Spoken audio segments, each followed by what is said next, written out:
Sénateur Klein. Honorable sénateur, je prends la parole sur le projet de loi C4. Le C4 est une loi visant à rendre la vie plus abordable. Alors, ça fait mal parce que ça porte sur la fiscalité et sur le coût de la vie. Or, c'est vrai qu'il y a autre chose dans le texte de loi qui est complètement différent.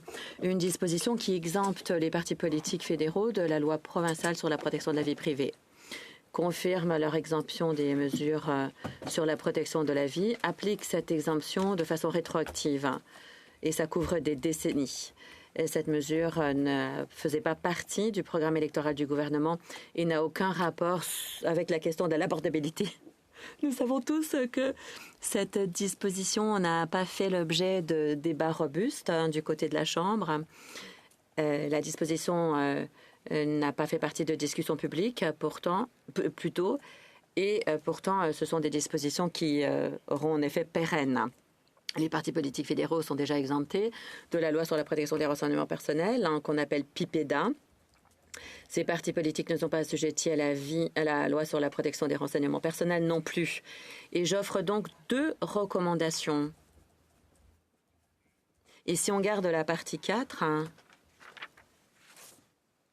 le bureau du commissaire responsable de la vie privée est suffisamment de pouvoir pour assurer la conformité avec la loi. Élections Canada devrait aussi pouvoir demander aux partis politiques de publier leur politique, mais n'a pas l'autorité d'en assurer l'application. C'est donc le gouvernement qui doit agir. La marche à suivre est claire. Le bureau de la commissaire à la vie privée et le chef des élections doivent avoir de vrais pouvoirs pour vérifier les pratiques des partis politiques pour en assurer la conformité avec la loi. Élections Canada doit demander aux entités de publier leur politique sur la vie privée pour s'assurer qu'ils respectent les normes. Merci. Sénatrice Batters, avez-vous une question? Le sénateur Klein a-t-il une question? Merci. Sénateur Klein,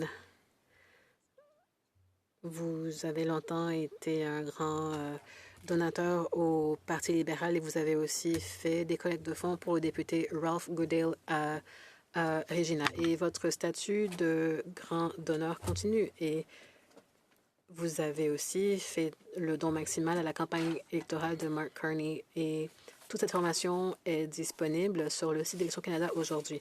Alors, vous avez des liens au Parti libéral du Canada et oui, ça va. Moi, j'ai des liens, de grands liens avec le Parti conservateur du Canada.